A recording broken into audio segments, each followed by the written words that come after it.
तो प्रश्नावली हमारी है 1.1, जिसमें प्रश्न पहला है, निम्नलिखित संख्याओं को अभाज्य गुणनखंडों के गुणनफल के रूप में व्यक्त कीजिए। इसमें 5 प्रश्न है, 140, 156, 3825, 5005 और 7429। आज मैं पूरी प्रश्नावली 1.1 के प्रश्न क्रमांक 5वें तक में पूरी बता दूंगा एक ही वीडियो में। तो चलिए हम हल करते हैं प्रश्न पहला। तो देखिए प्रश्न पहला है 140, पहले का पहला। तो हम यहाँ लिख देंगे अभाज्य गुणनखंड से। तो देखिए अभाज्य गुणनखंड से अब मैं 140 के अभाज्य गुणनखंड निकालता हूँ। देखो 140 जो है सम संख्या है तो 2 से तो जरूर जाएगा इसमें भाग। तो हम यहाँ लिखेंगे 2, 2 सत्ते 14, 2 शून्य शून्य, फिर 2 से चला जाएगा 70 में। तो 2, 2 तिया 6, यहाँ हो जाएगा 10, तो 2 पंचे 10 यानी 35 दूनी 70। अब 35 में 2 का भाग नहीं जाएगा क्योंकि 35 विषम संख्या है। तो इसमें या तो 5 से जाएगा या तो 7 से जाएगा। तो हम छोटी संख्या से करते हैं 5 से। तो 5 सत्ते 35 और ये 7 एकम 7। अब देखो हम यहाँ लिखेंगे 140 ऐसे बराबर इसके गुणनखंड कितने हैं 2, 2, 5, 7। तो 2 गुणित 2 गुणित 5 और गुणित 7। अब देखिए हमें इसको आंसर में कैसे लिखना है, जो संख्या जितनी बार होती है हम उसकी उतनी पावर लगा देते उतनी घात। जैसे कि यहाँ 2 कितनी बार है 2 बार, तो 2 की घात 2। उसी प्रकार 5 एक बार है तो घात 1, लेकिन 1 तो घात लिखते नहीं है। तो गुणित 5 और गुणित 7। तो हम आंसर में लिखेंगे इसको, आंसर है हमारा 2 की घात 2 गुणित 5 गुणित 7। ये है हमारा पहले का आंसर। उसके बाद हम करेंगे अगला 156 वाला। दूसरा है 156, इसको भी हम लिख लेते हैं अभाज्य गुणनखंड से। इसको ही वैसे करते हैं हम, इसके भी हम अभाज्य गुणनखंड निकाल लेते हैं। अब निकालते हैं हम 156 के। तो ये भी सम संख्या है तो ये 2 से जाएगा। तो देखिए 2 सत्ते 14, यहाँ पर हो जाएगा 1 तो 16 हो जाएगा। तो 2 अट्ठे 16। 78 भी सम संख्या है तो ये भी 2 से जाएगा। 2 तिया 6, यहाँ पर हो जाएगा 1 यानी 18। तो 2 नाम 18। अब 39 जो है कहीं से जाएगा, या तो 3 से जाएगा या तो 13 से जाएगा। तो 3 एकम 3 और 3 तेरम 18, सॉरी 3 तेरम 39। अब देखो 13 कहीं से जाएगा, 13 से ही जाएगा। 13 एकम 13।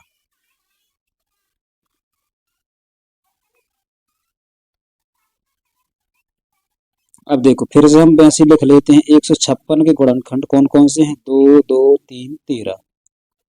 तो 2 गुणित 2 गुणित 3 गुणित 13। अब 2 कितनी बार है 2 बार है। तो 2 की घात 2 गुणित 3 एक बार है और 13 कितना है 1 बार, तो 13। आंसर हो जाएगा इसका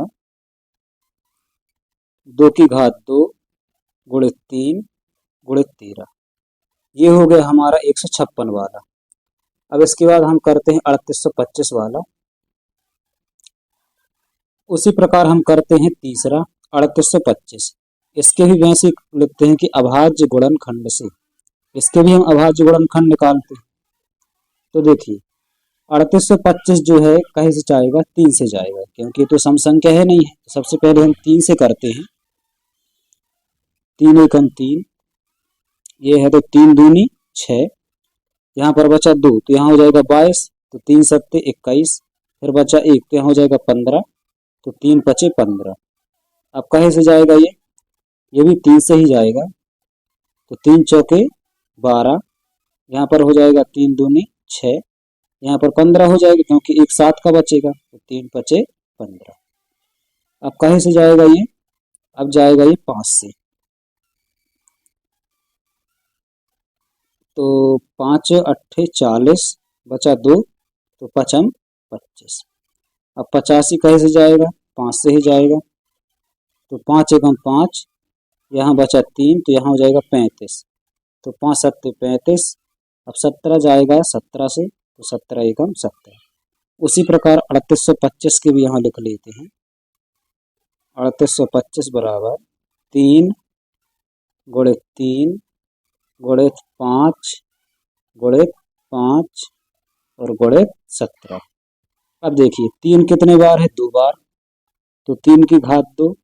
5 भी 2 बार है, तो 5 की घात 2। 17 एक बार है, तो 17 एक बार। आंसर हो जाएगा हमारा इसका 3 की घात 2 गुणित 5 की घात 2 गुणित 17। ये हो गया 3825।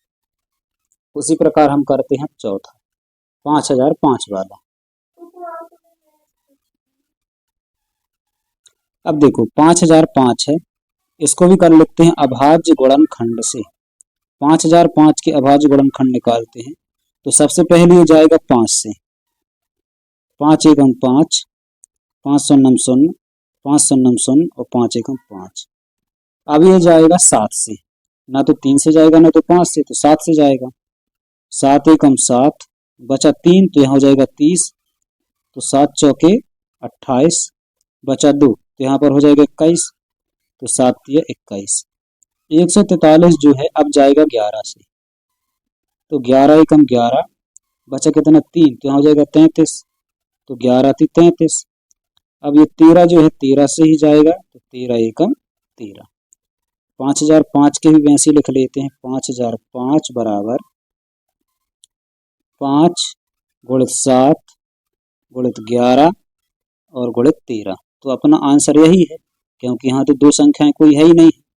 तो 5 गुणित 7 गुणित 11 और गुणित 13, ये अपना आंसर है। अब करते हैं 7429 का। इसको भी लिख लेते हैं अभाज्य गुणनखंड से। 7429। अब देखो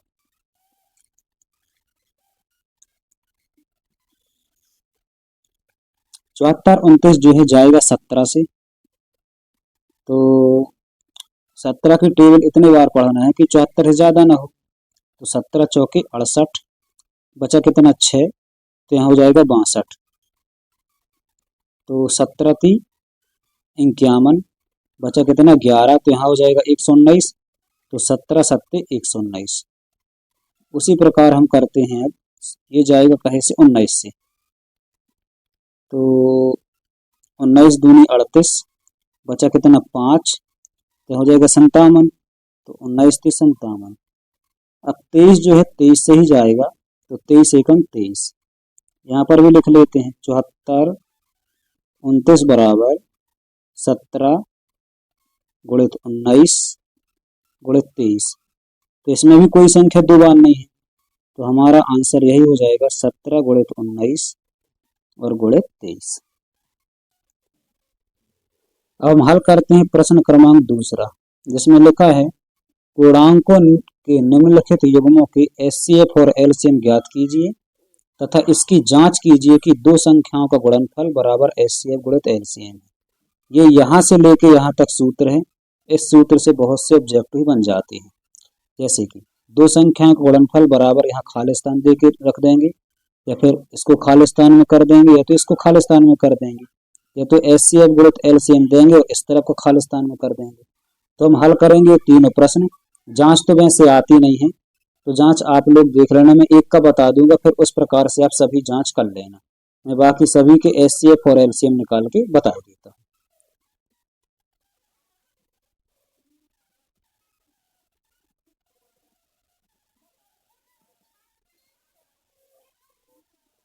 तो हम करते हैं प्रश्न क्रमांक दूसरे का प्रश्न पहला, जिसमें लिखा है 26 और 91।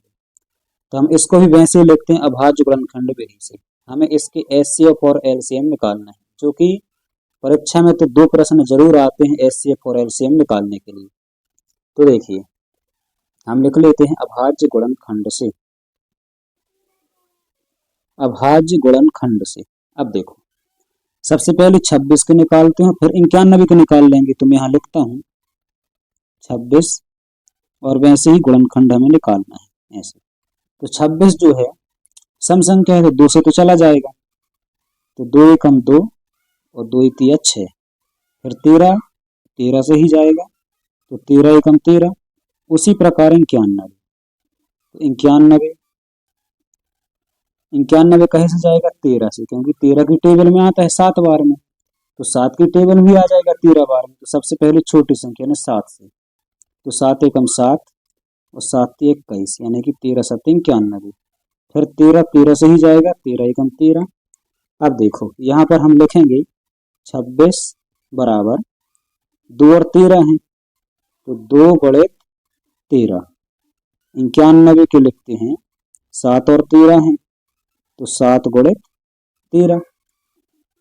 सबसे पहले हम निकालते हैं HCF, उसके बाद हम निकालेंगे LCM।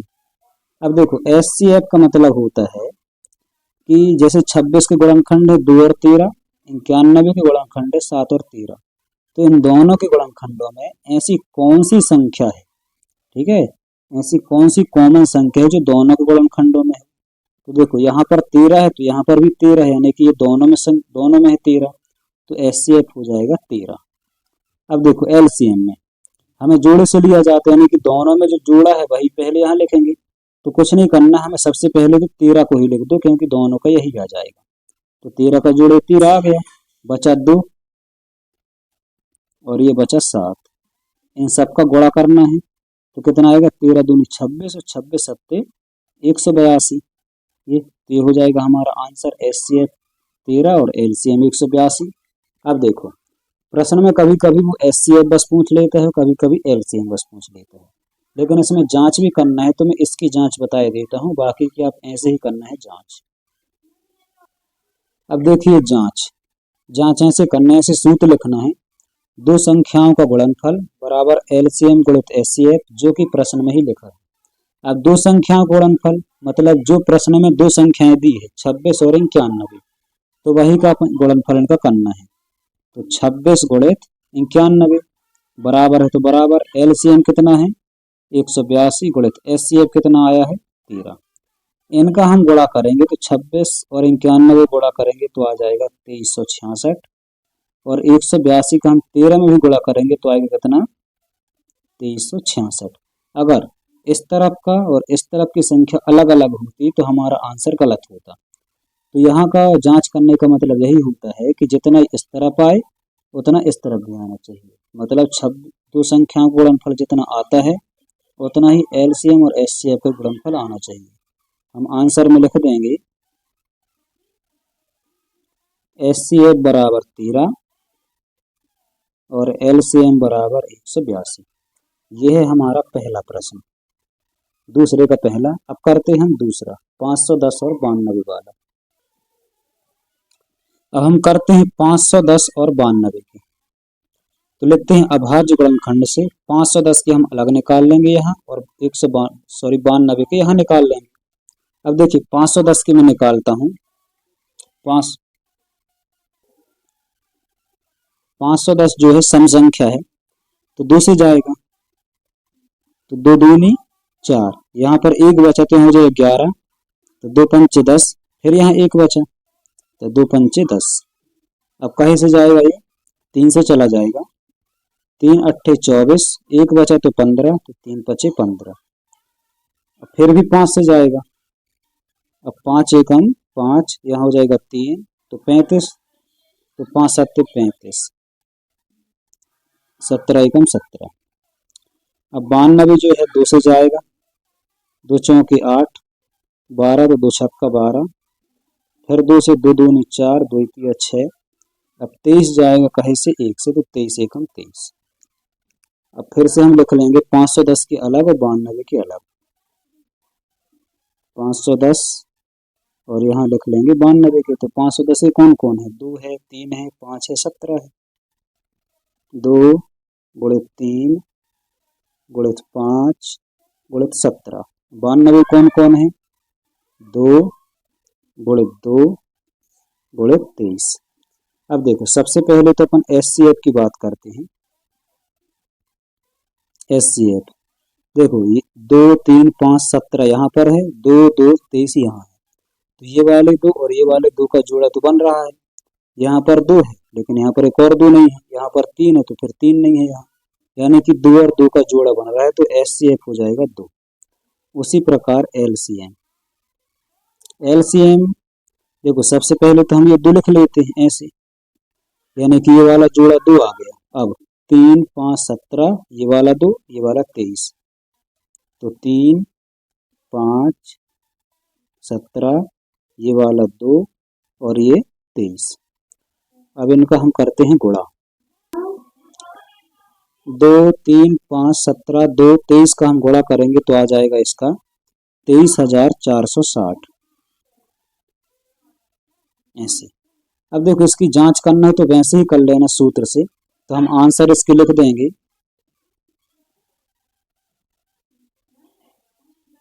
HCF बराबर 2 और LCM बराबर हो जाएगा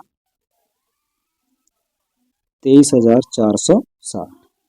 ये हो गया हमारा दूसरा प्रश्न। इसके बाद हम करते हैं तीसरा, 336 और 54 वाला। अब करते हैं हम 336 और 54 वाला। इसको भी लिख लेते हैं अभाज्य गुणनखंड से। 336 और 54 के हम अलग अलग गुणनखंड निकाल लेते हैं। सबसे पहले मैं 336 का निकालता हूँ।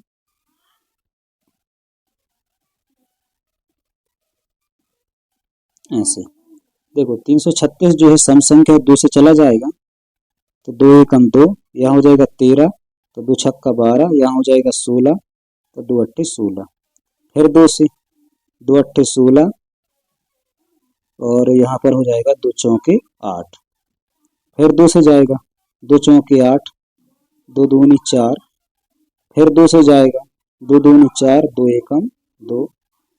अब जो ये 21 जो है 2 से नहीं जाएगा, 3 से जाएगा, तो 3 सत्ते 21 और 7 एकम 7।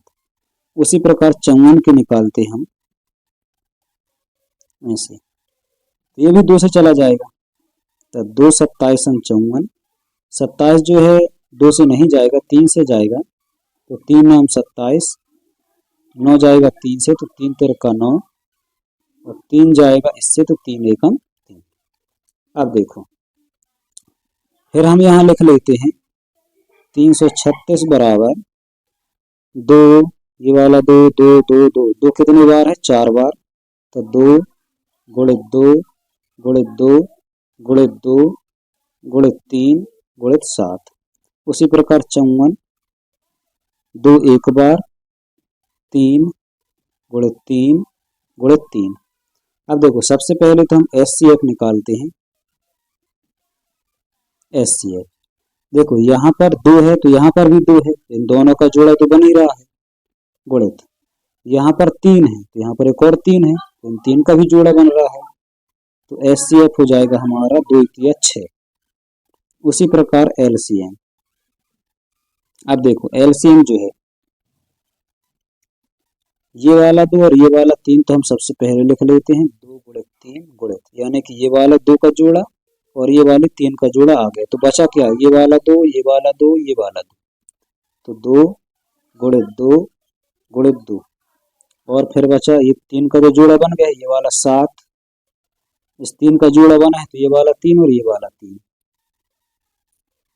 अब देखो इसका हम पूरे का गुणा करेंगे तो कितना आएगा?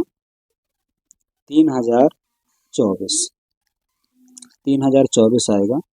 तो हम आंसर में लिख देंगे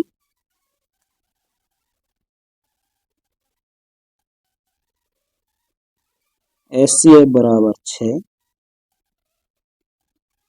और LCM बराबर 3024। तो ये था हमारा प्रश्न क्रमांक दूसरे का तीसरा। अब हम करते हैं प्रश्न क्रमांक तीसरा, जिसमें लिखा है अभाज्य गुणनखंड विधि द्वारा निम्नलिखित पूर्णांकों के HCF और LCM ज्ञात कीजिए। जिसमें 3 प्रश्न इसमें भी हैं और ये 3-3 संख्याओं वाले हैं, तो इसमें जांच करने की कोई आवश्यकता नहीं है और ना ही एग्जाम में जांच करने के लिए आएगा। जैसे 2024 में आया था 8 9 25 वाला और 2023 में आया था 17 23 29 वाला, तो तीनों ही इम्पोर्टेंट होते हैं। अब तीनों को अच्छी तरह से बताऊंगा मैं। देखिए सबसे पहले हम करते हैं पहला 12 15 और 21। तो प्रश्न पहला है 12 15 और 21। इसको भी करते हैं हम अभाज्य गुणनखंड से। अब देखिए इसमें तीन संख्याएं हैं तो हम तीनों का अलग अलग करेंगे, 12 का अलग, 15 का अलग और 21 का अलग। सबसे पहले मैं 12 का करता हूँ, 12 ऐसे। अब देखो 12 जो है 2 से जाएगा तो 2 छक्का 12, फिर 6 भी 2 से जाएगा तो 2 तिया 6, 3 जाएगा 3 से ही तो 3 एकम 3। उसी प्रकार 15, 15 जो है 3 से जाएगा तो 3 पचे 15 और 5 जो है 5 से ही जाएगा तो 5 एकम 5। उसी प्रकार 21, तो 21 जो है 3 से जाएगा तो 3 सत्ते 21 और 7 एकम 7। अब देखो इनको भी अलग अलग लिख लेते हैं, 12 के, 15 और 21। 12 कौन कौन है, 2 2 3, तो 2 गुणित 2 गुणित 3, और 15 के हैं 3 गुणित 5, 21 के हैं 3 गुणित 7। अब देखो सबसे पहले हम HCF निकालते हैं। अब देखो वहां पर दो संख्याएं थी प्रश्न क्रमांक दूसरा में, तो हम दोनों संख्याओं में देखते थे। अब इसमें तीन संख्या है तो हमें तीनों संख्याओं में देखना है। जैसे यहाँ पर देखो 2 2 3, 3 5, 3 7, तो यहाँ पर देखो तीन तीनों में दिख रहा है तो इसका मतलब HCF हो जाएगा इनका 3। अब LCM की बात कर लेते हैं। सबसे पहले तो ये 3 गुणित यानी कि 3 3 के जोड़ा से 3 आ गया, बचा 2 2 5 7, तो 2 गुणित ये वाला 5 गुणित ये वाला 2 छूट गया था तो ये वाला 2, उससे कोई दिक्कत नहीं रहती, और ये वाला 7। इसका हम गुणा करते हैं। अगर हम इसका गुणा करेंगे तो 420 आएगा। ऐसा हम आंसर में लिख देंगे।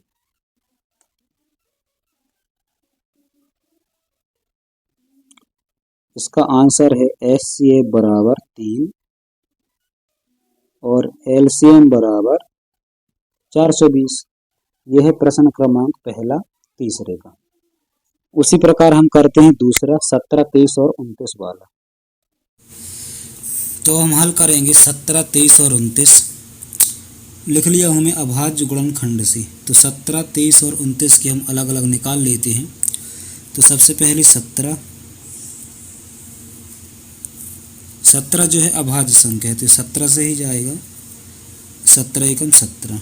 उसी प्रकार 23 भी अभाज्य संख्या है तो ये 23 से ही जाएगा, 23 एकम 23। 29 भी अभाज्य संख्या है तो 29 से ही जाएगा तो 29 एकम 29। अब देखो 17 23 29, 17 के जो गुणनखंड है 17, कुछ नहीं है तो हम एक और लगा दें, ये वाला। 23 के हैं गुणनखंड 23 गुणित 1, 29 के हैं 29 गुणित 1। तो HCF की अगर बात करें तो HCF इन तीनों का कॉमन हो जाएगा 1, तो HCF हो जाएगा इनका 1। उसी प्रकार LCM में 17 23 29, 17 गुणित 23 गुणित 29। अगर हम इसका गुणा करेंगे तो इसका गुणा करने पर आएगा 11,339। तो आंसर में हम लिख देंगे HCF बराबर 1 और LCM बराबर 11,339।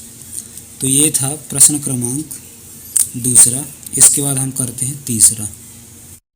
अब करते हैं हम 8 9 25। इसको भी लिख लेते हैं अभाज्य गुणनखंड से। तो हम 8 के अलग निकालेंगे, 9 के अलग और 25 के अलग। तो सबसे पहले 8 के निकालता हूँ, 8। तो देखिए 8 जो है सम संख्या है, 2 से चला जाएगा, 2 चौके 8, फिर 2 से जाएगा, 2 दूनी 4, फिर 2 से जाएगा तो 2 एकम 2। उसी प्रकार 9 की, 9 सम संख्या नहीं है तो 9 जाएगा 3 से, तो 3 तिरका 9 और 3 एकम 3। उसी प्रकार 25 केवल 5 से ही जाएगा, तो 5 पचम 25 और 5 एकम 5। अब देखो 8 के गुणनखंड है 2 2 2, तो हम लिख देंगे 2 गुणित 2 गुणित 2। उसी प्रकार 9 के हैं 3 गुणित 3। उसी प्रकार 25 के हैं 5 गुणित 5। अब देखो इनमें भी कोई ऐसी संख्या नहीं है जो तीनों में कॉमन हो, तो इनका भी एचसीएफ हो जाएगा 1। तो एचसीएफ हम इसका 1 लिख देंगे। जिसके में कोई संख्या कॉमन नहीं होती तो इसमें एचसीएफ 1 लिख देते हैं और इनका एलसीएम सभी को गुणा कर देते हैं। 2 गुणित 2 गुणित 2, अब ये 3 गुणित 3 गुणित 5 गुणित 5, 5 गुणित 5। इन सभी का हम गुणा करेंगे तो आएगा 1800। तो एचसीएफ हो जाएगा 1 और एलसीएम हो जाएगा 1800। तो आंसर में लिख देंगे एचसीएफ बराबर 1 और एलसीएम बराबर 1800। ये था हमारा प्रश्न क्रमांक तीसरा। इसके बाद हम करते हैं प्रश्न क्रमांक चौथा।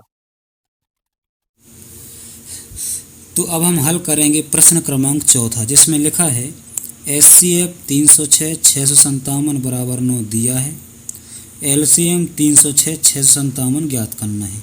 इसका मतलब ये है कि 306 और 657 का एचसीएफ 9 है, हमें 306 और 657 का एलसीएम ज्ञात करना है। तो बहुत ही आसान है, तो चलो इसको हम हल करते हैं। तो देखो सबसे पहले हम लिखते हैं दिया है एचसीएफ 306 657 बराबर 9 और हमें ज्ञात करना है एलसीएम 306 657। तो हम प्रश्न के जैसे लिख लेते हैं जो प्रश्न में दिया है।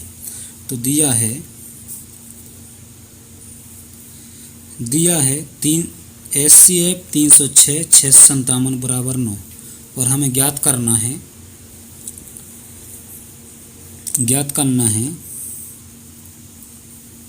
एलसीएम 306 657 बराबर क्वेश्चन मार्क।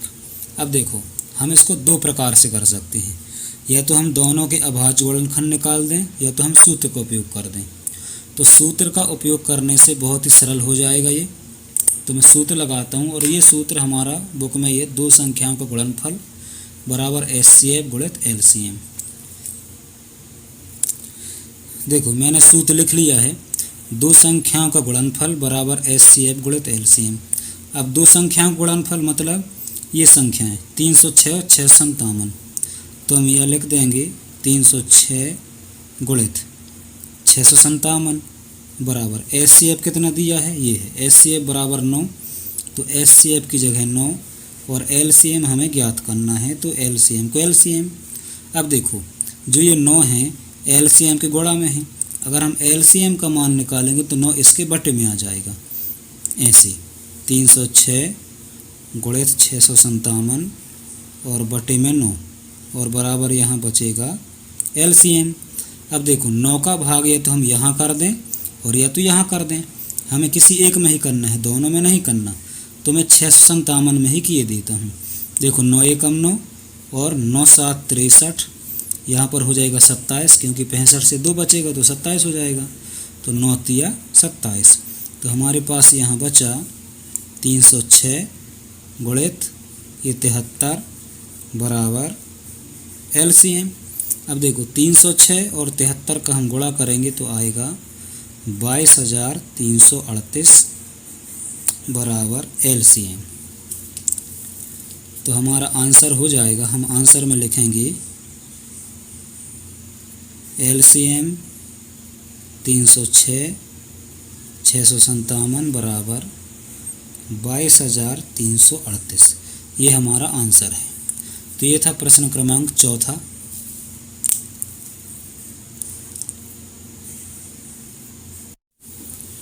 अब मैं बताता हूँ उदाहरण 6। संख्याओं 6 और 20 के अभाज्य गुणनखंड विधि से एचसीएफ और एलसीएम ज्ञात कीजिए। तो इसको ही बताई देता हूँ मैं, आप इसको अच्छे से देखना। देखो ये हमारा उदाहरण 6 और 20।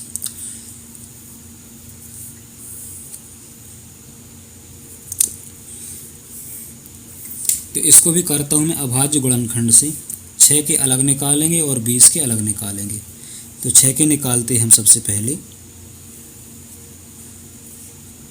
तो 2 से जाएगा, तो 2 ही 3 6 और 3 एकम 3। उसी प्रकार 20 जो है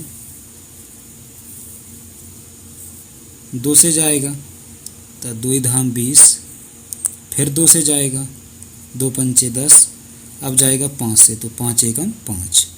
अब देखो 6 के हम अलग से लिखेंगे और 20 के अलग से लिखेंगे। तो 6 के कौन कौन है, 2 और 3, तो 2 गुणित 3। 20 के कौन कौन से हैं, 2 गुणित 2 गुणित 5। सबसे पहले हम HCF लिखते हैं। HCF जो हमारा हो जाएगा, दोनों में कौन सा अंक मिल रहा है, 2 मिल रहा है, यहाँ पर 2 है तो यहाँ पर भी 2 है, तो HCF हो जाएगा 2। उसी प्रकार LCM, तो सबसे पहले हम ये वाला 2 लिख देंगे, यानी कि ये वाले जोड़ा से 2 आ गया, तो बचा क्या, 3 2 5, तो 3, ये वाला 2 और ये वाला 5, इसका गुणा करेंगे तो आएगा कितना, 60। आंसर में हम लिख देंगे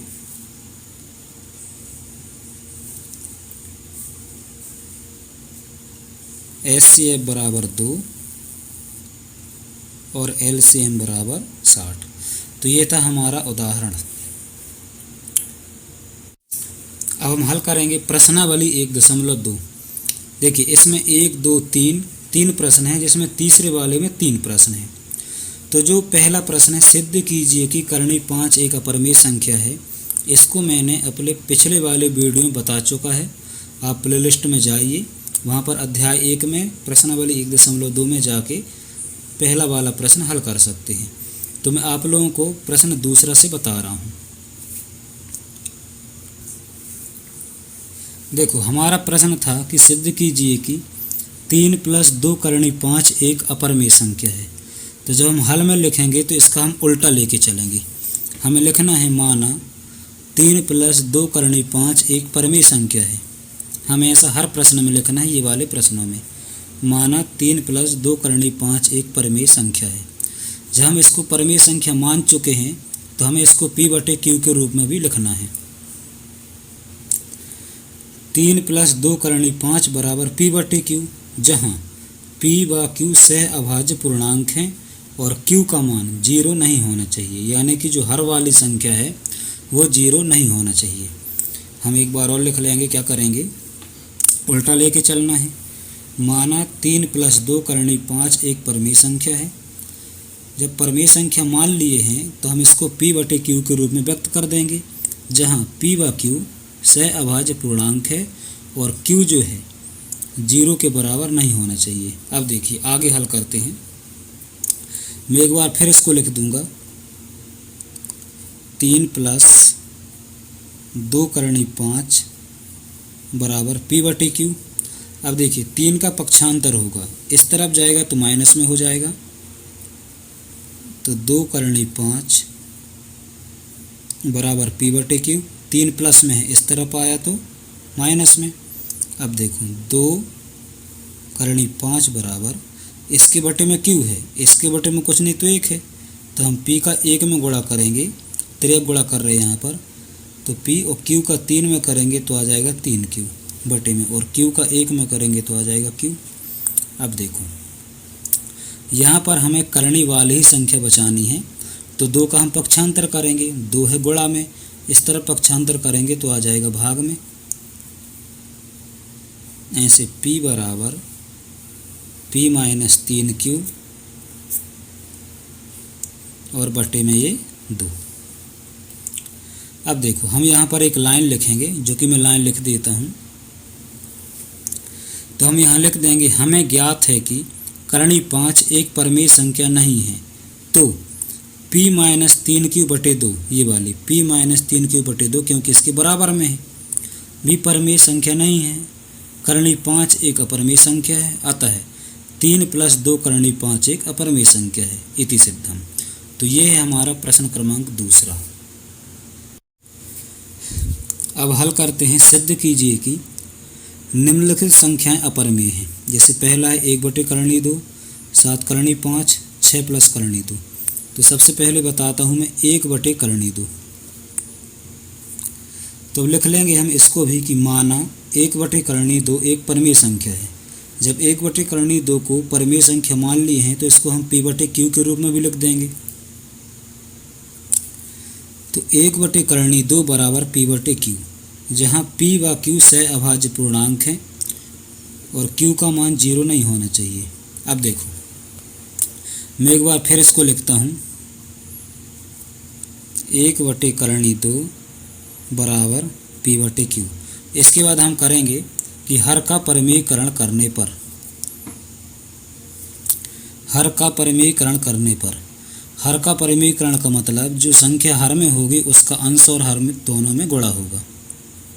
तो 1/2 गुणित इस 2 का गुणा यहाँ भी होगा अंश में और हर में, और बराबर ये p/q।